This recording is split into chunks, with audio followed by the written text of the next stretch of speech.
guys, welcome back to my channel where the gnomes live. This is Sharon Oyella and this is part 2 of our light up candles. In the last video we made the candles themselves. In this video we're going to hide the light string. So we attach the candles and then we're going to hide the light string and we're going to build this little nook here in the tree with a working hinge to hide the battery pack. I'm also going to include a couple of things like that tombstone and how to decorate the tree and things like that. If you missed any of the previous videos to this project, I will link those in the pinned comment below. Alright guys, let's get started. Alright, so the construction of my pumpkin is just foil, masking tape, and paper towel, and for that reason I'm able to easily work with this material. So all I had to do was just cut a little slit in the top there. I'm not going to do any repairs to the wall because my shelf is just going to sit there permanently. And then I decided to use up a couple of my salt lamps that didn't have lights already in them, and the bottom of this one was made out of a glass bottle, so I was just painting the very bottom so that I wouldn't see any light streaming underneath it.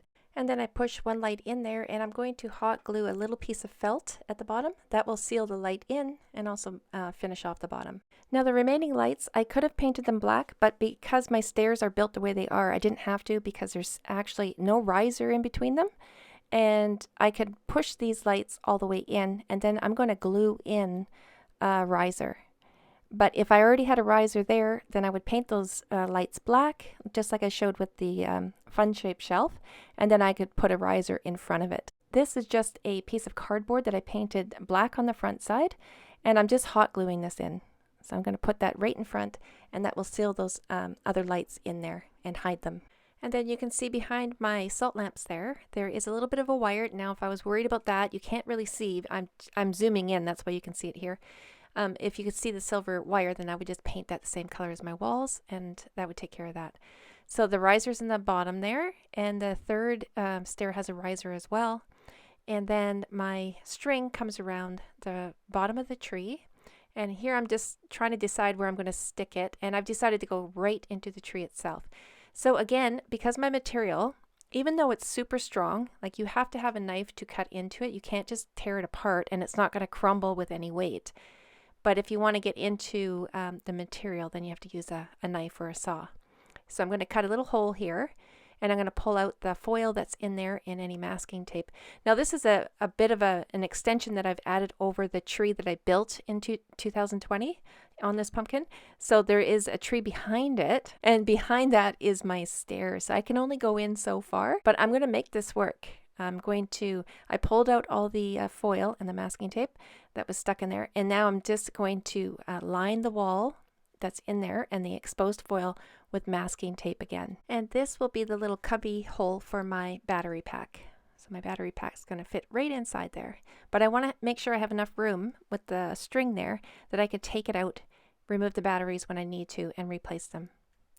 So now I'm going to be covering up the masking tape with the paper towel, and this is how I make my bark. I have so many videos here on my channel on how to do this method, but the inside of the cubby hole, I'm not making bark, I'm just going to line it, line the masking tape with the paper towel, so that always will be a solid place in there. Like the masking tape will never come off because once the paper towel is dry, it'll be stuck in there permanently. So inside that little cubby hole, I'm going to be painting it black. And on the outside, I'm going to be creating the new bark. Alright, so once I got my bark layer on there, now I'm going to let it dry underneath a fan until it's dry to the touch. Alright guys, once it's dry to the touch, you can go ahead and paint it. And I'm going to start with a black paint first, and then I'm going to do texture paint, and then I'm going to do all my bark colors. Now I've shown all of these steps in previous videos.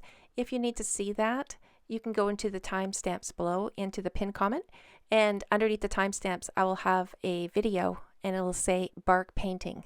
Okay, so you can see my process of painting bark. So let's jump ahead so we can save time in this video, and we'll get to burying this battery pack.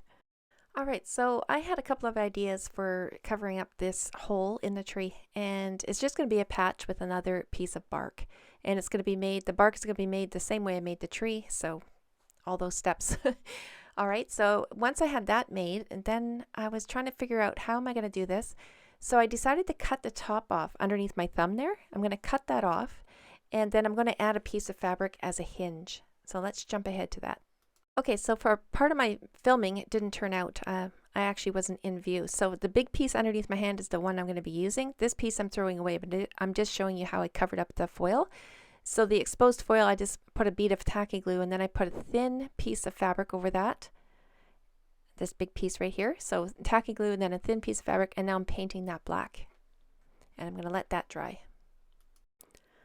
Alright, so I'm going to be using a fabric hinge, and I've already glued the bottom part to the patch itself. You can see about 1.5 inches there has been glued, and it's dry. I want that dry before I glue the top half into the tree. So this fabric here is very thin, and it's going to work great. So the bottom half of this fabric is already dry, so now I can glue the top half to the tree itself. So I'm going to use tacky glue on this first, just to get, because it grabs on faster than regular glue. So I put a layer of that underneath that fabric and then push that into the tree itself. And I'm just using my finger to squish it all in there, and by the time I'm done, it's already grabbed on. It's not dry, of course, but it's grabbed on. It's going to hold itself up. And now I'm going to just paint regular white glue over top. And regular white glue is just whatever glue you have on hand. This is Elmer's Glue Wall. And then right over top of that, I'm going to add a little patch of bark. And I'm not going to be too concerned about how this looks. I'm not going to do texture painting over this piece, because over top of this, I'm going to be adding moss and some mushrooms. So I just want to give the bark texture there, paint it, and then we'll carry on to the next step. My tiny husband, this is Radagast the Brown. I actually made him here on YouTube. He's made exactly the same way I made the tree. So he's basically a tree in human form. I absolutely love him. He's got a story and everything. I'll put his link in the pinned comment below. Look at those eyeballs. Those eyes. Every time I look at them, I know he loves me. Anyways, let's carry on, guys.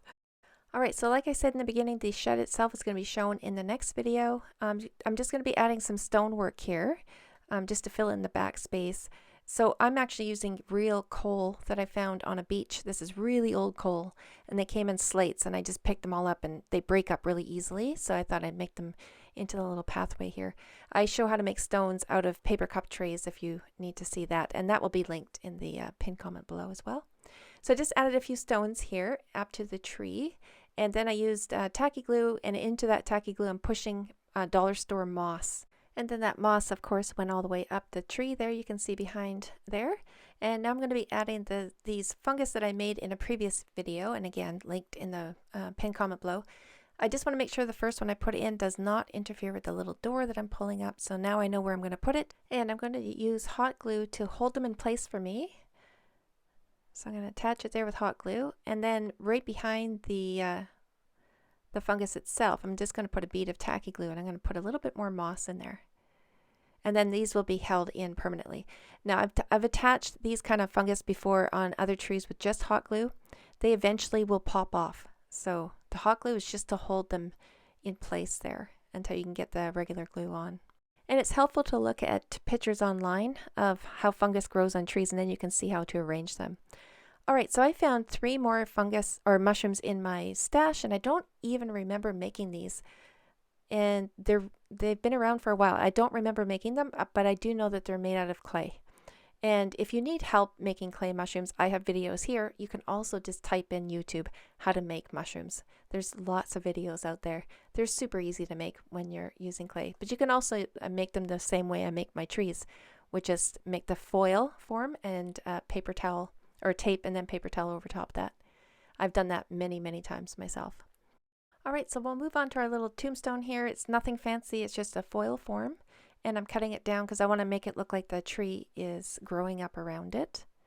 Once I have that shape figured out, then I cover it all with masking tape and then a layer of paper towel, and I'll let it dry. And then I painted the whole thing black, of course, and then over that I'm using a dark gray texture paint I made with baking soda. I'm going to brush this on, and then once it's on there, I'm not worried too much about the back because the back will never be seen. So I'm just going to focus on the front. Once I get it painted on there, then I'm going to dab my brush and just add a bit more texture. And then I'll let that dry. And in typical me fashion, I decided to look at a picture afterwards. And then I wanted to change the shape of this thing a little bit.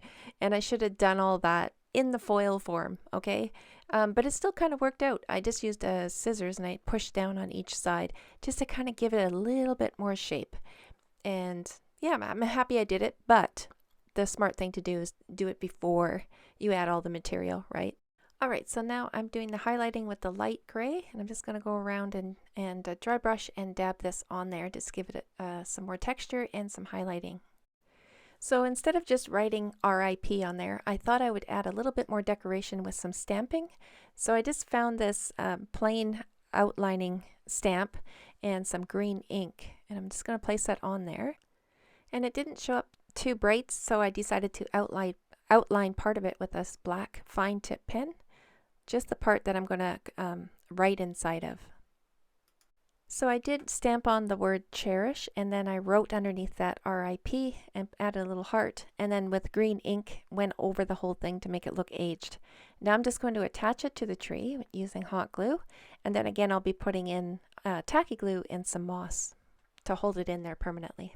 Alright guys, that brings us to the end of another video. I hope you found it helpful. I hope it gave you some ideas on how to hide your battery packs. In the next video, we're going to be making this outhouse, which is also going to be a battery pack holder, and we're going to be doing some more lights. So make sure you subscribe to the channel so you know when the next one is uploaded. Thanks so much for watching. We'll see you in the next one.